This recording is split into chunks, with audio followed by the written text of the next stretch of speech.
Hello everyone. Welcome once again to the Chartered Accountants Academy video tutorials.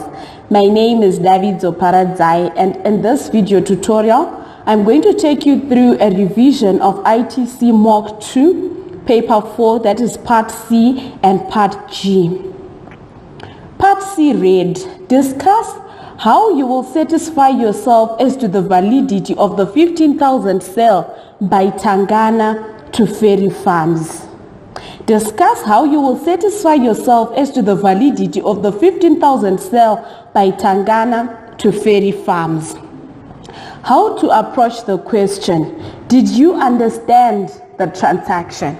Before you rush to create your solution points, first have a thorough understanding of significant transactions. Read through the transaction again so that you identify the critical issues that are within the terms surrounding a particular transaction so that you will answer the correct things, right?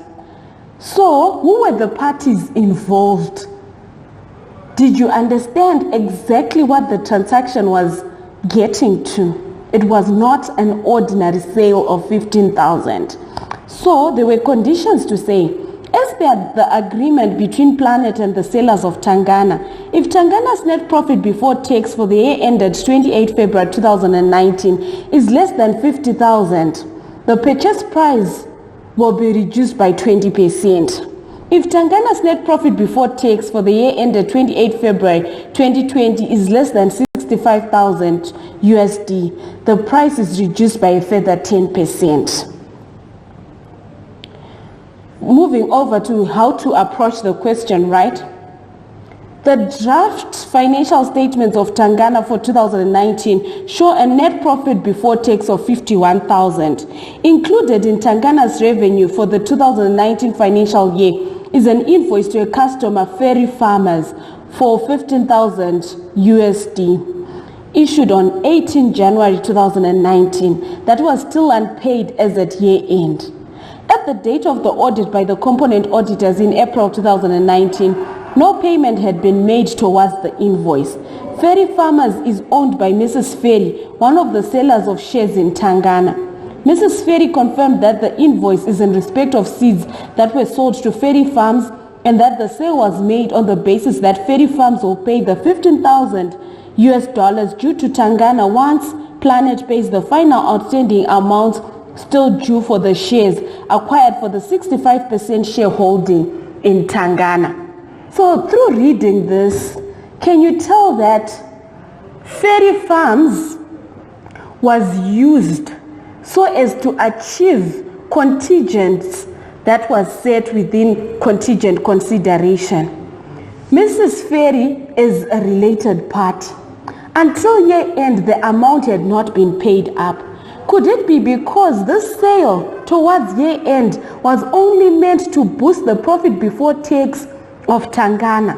How genuine is the sale? If you compute 15,000 in profit before tax that you will gain from the 15,000 sale, if you remove it from the 51,000 that was obtained, how much profit before tax does Tangana remain with? Was this sale only meant to jump so that the consideration to be paid by Planet will not be reduced?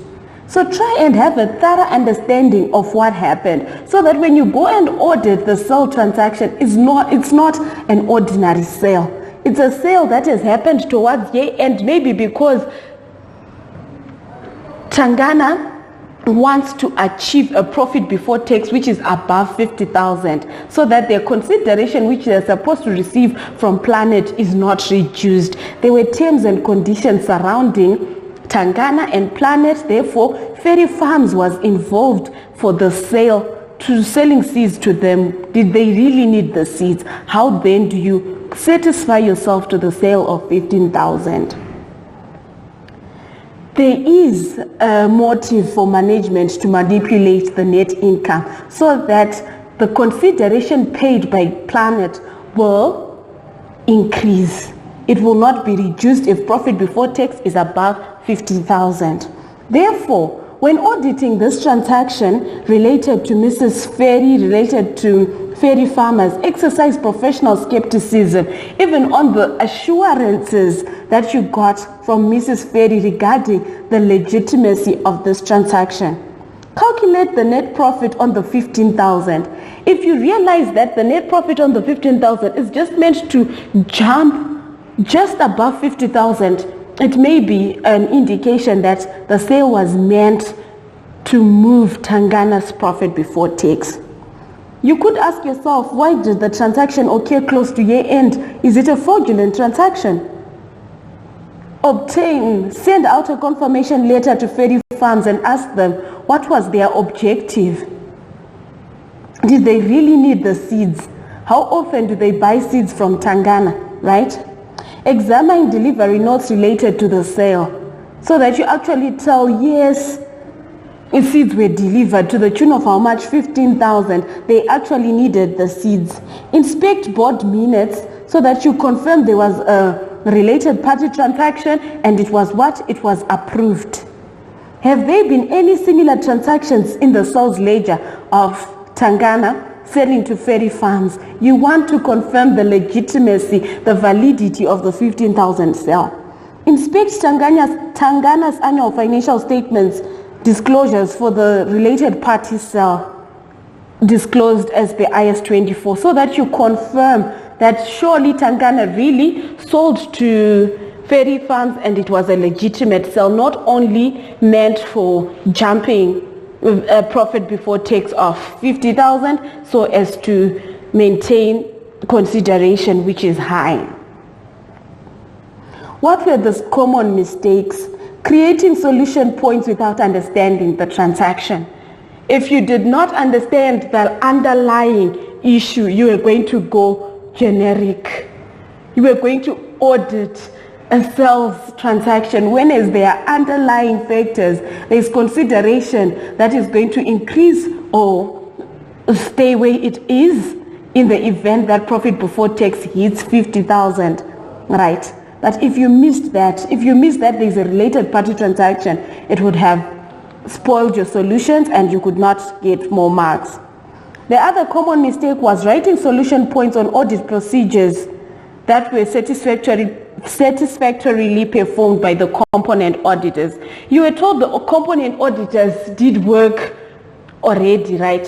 Some students were tempted to redo solution points over work that was done correctly. So make sure you do not re-perform. If you're given a piece of information on work that was done accurately, you do not create solution points on those factors that were done correctly. There are other points that you can get. You lose out marks if you repeat unnecessary points. Moving over to required G, it said, evaluate fully the two options provided by the research team to the board. Evaluate fully the two options provided by the research team to the board. You'd also earn a communication and logical flow mark. It's that required which you were not expecting it would come.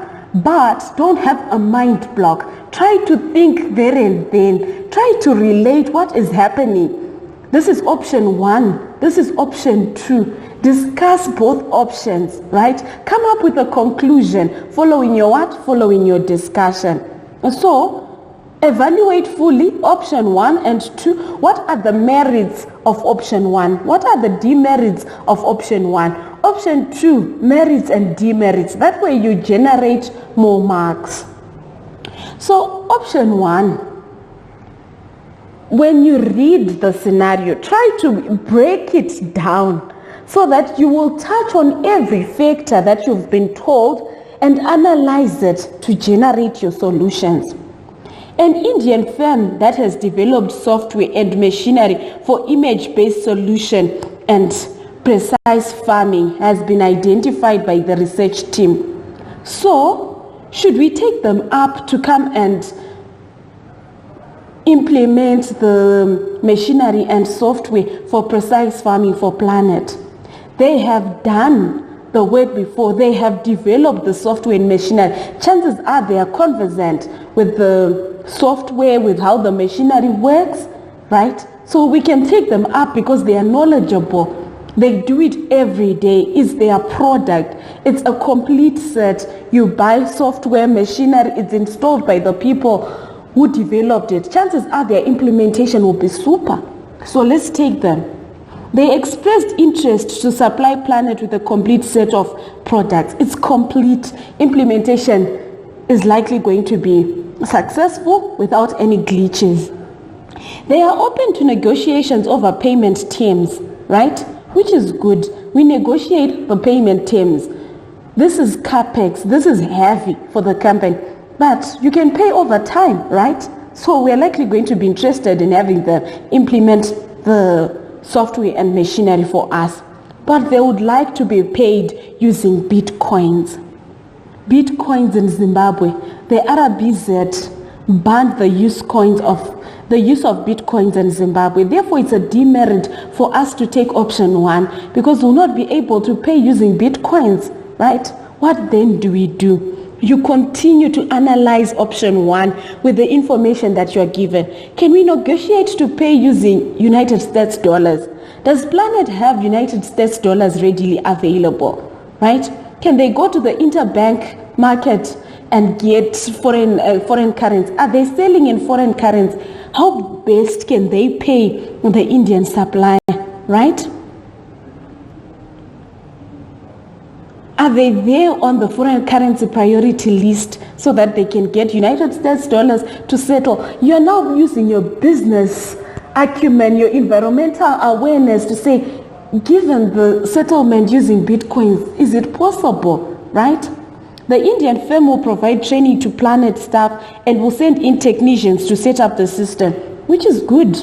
We are buying software, we are buying machinery, and we'll even get training, which is sound. So it's a merit for using option 1. Planet would have to provide accommodation, food, necessary logistics, and permits for the technicians during their stay in Zimbabwe. How long are they going to stay in Zimbabwe? Can Planet be able to cater for these people? But now that they are coming to Zimbabwe and we are guaranteed they will set up well, even in as much as we're going to incur expenses for the upkeep. It's fine, it's part of the what? For the implementation, right? We will pay knowing that our project is going to be set up successfully, right? A warranty will be provided by the Indian firm, which is good. In the event that there is malfunction within the machinery, we have a warranty. But there is no mention of how long the warranty is. What if it's a warranty for 6 months? Thereafter, if it malfunctions after 8 months, what do? We may incur other costs, right? So there are merits and demerits within option 1. Agreed. It is also good that Planet is implementing precise farming. It's new, it's implementation of technology, which is good, right? You move over to option 2. What were the terms and conditions? Take them, read them slowly, and try to analyze this piece of information. Is it a merit? Is it a demerit? Right? Planet can headhunt for a team to set up the software and buy the equipment. The research team has identified a German national currently living in Zimbabwe who has done a similar project before, who is willing to work with Planet. Fair and fine. We're no longer taking the Indian firm. We've got a German national who is currently in Zimbabwe. So chances are his upkeep will not be as costly, right? He is operating in Zimbabwe already. He has done a similar project. So chances are you'll be able to set up for us, right? What else is there? This is a German national based in Zimbabwe, but does he have the permits working permits so that he can implement such a product for us? Merits and demerits. This German national will require an additional team of 4 people to develop the software and fit it with all the necessary machinery. Are these 4 people readily available? Will the team of the German national and these 4 be compatible? What if they are not there in Zimbabwe? It means we may have to look out there, South Africa, so that people can come and work as a team to implement this project, right? This German national has recommended somewhere where Planet can go and buy the software and equipment. Will he be able to implement it successfully, given that he's buying a product, is coming to implement it, right? Those are the merits and demerits. We are told the project can take a few months to implementation. How long is a few months, right? It may take up to 6 months, which means production, which means operations at Planet could have hiccups because of this implementation, which is spanning for a long time. Maybe the Indian firm will just come and know what they're supposed to do, implement of a month or so, and they leave. So having this project take few months to implement, what are the merits and demerits? Planet would pay him in United States dollars. He has required an upfront payment of 60%, then monthly payments spread over 3 months from date of commencement of work. Right. He wants to be paid 60% upfront and then the rest of the payment spread over 3 months. What if he does not finish within 3 months and we have finished paying him? How good are these terms? He wants to be paid in United States dollars. Are United States dollars readily available for Planet? You are analyzing the information that you have been given. Option 1, option 2, what are the merits, what are the demerits? Given the information that I have, who would I take, right? Option 1, the Indian firm is coming with an end product, they are implementing, they are training, it's only that they want to be paid in Bitcoins. What then can we do? We would go for option 1 and negotiate to settle in United States dollars, right? What are the tax implications of this transaction? We are importing machinery. Are we going to get capital allowances from this, right? So make sure you look at the transaction. Is it in its entirety? You analyze option 1, you analyze option 2, you look for the merits, you look for the demerits, and you conclude.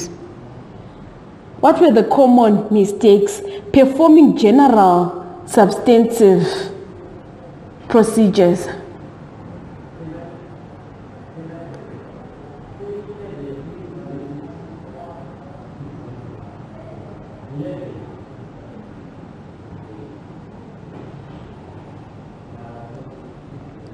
This will be the end. I hope you found this video useful. Thank you.